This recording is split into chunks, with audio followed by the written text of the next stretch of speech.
Oh, hello there. Yes, well, it's Weekstart. Yes, that time of the week again when we start things. Indeedy, yes.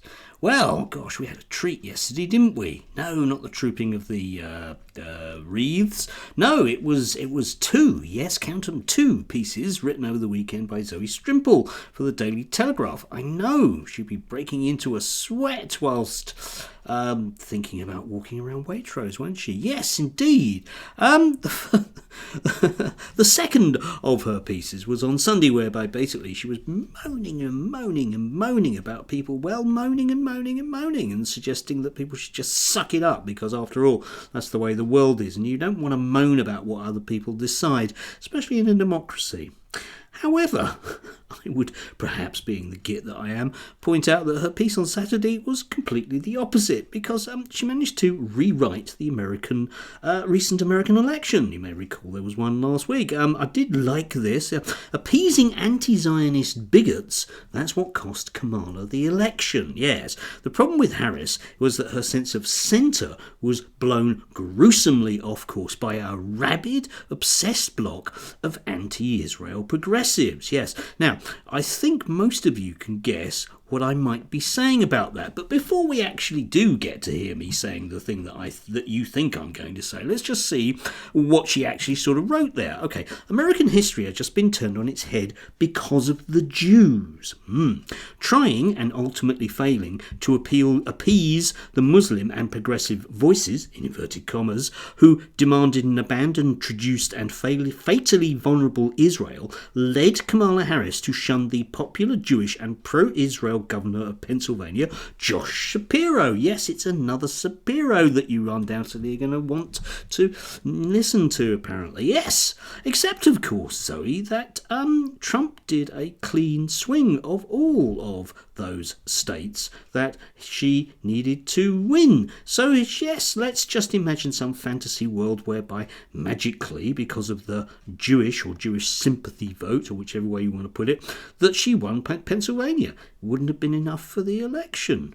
Yes, but those of you with an actual memory of actual things that actually happened and actualness may of course recall that there is no way that you could accuse Kamala Harris in her campaign of being pro-Palestine or pro-anti-Israel, basically, yeah? She went severely out of her way, as indeed has the American establishment, to distance themselves from what can only be described as not a very pleasant Israeli regime, whilst at the same time arming them to the teeth, and, in that special relationship that we have, expecting us to go along with it as well. Yes, I wonder how much those flights from Cyprus into Tel Aviv are costing us all. We'll never know, of course, because they're top secret. But realistically, was it the Jews what won it or lost it for her? No. Any cursory glance at money in American elections, particularly APEC law, will tell you the amount of money from Jewish lobby groups that was going into the American election was very, very, very much in terms of their status quo status. Yes, lots and lots and lots of dubious money from dubious sources. And yes, I know I'm straying into anti-Semitism here, but you need to actually say these things when they're, actually real. Otherwise you end up crying in a coffee shop, as Zoe might well put it. But we do get a lot of this stuff, don't we? You with me?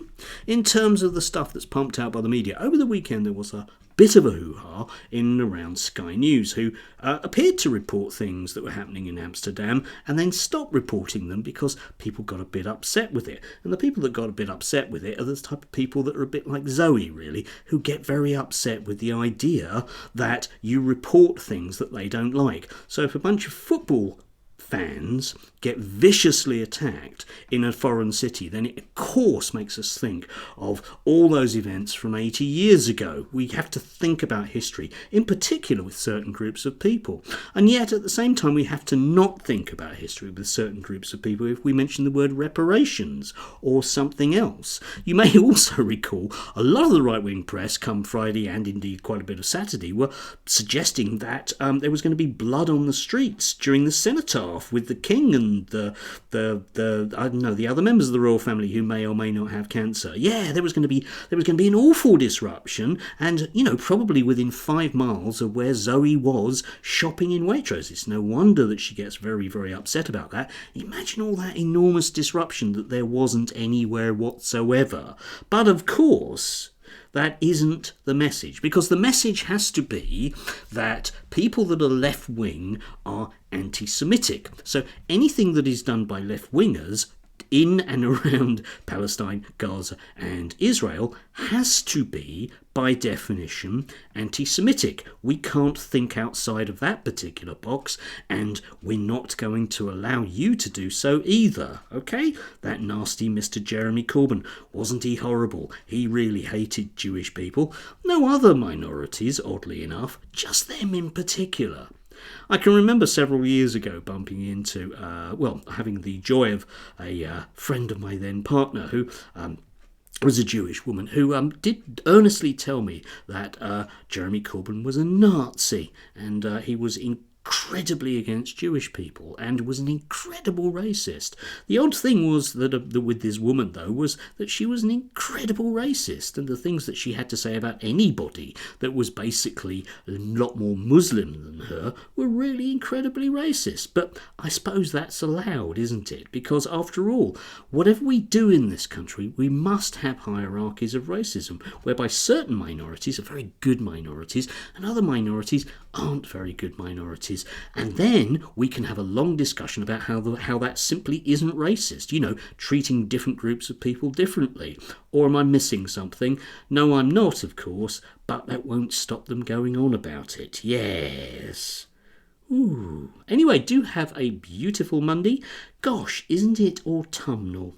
Do have a good one, if you can. Do enjoy Waitrose, if you can. And remember, don't get upset about things that, other countries do in terms of their foreign policy stuff. Man up, or woman up, or boy up, or girl up, or they up, whichever you fancy, and just get on with it. Because after all, it's not like it's something important, like, Israel. Enjoy.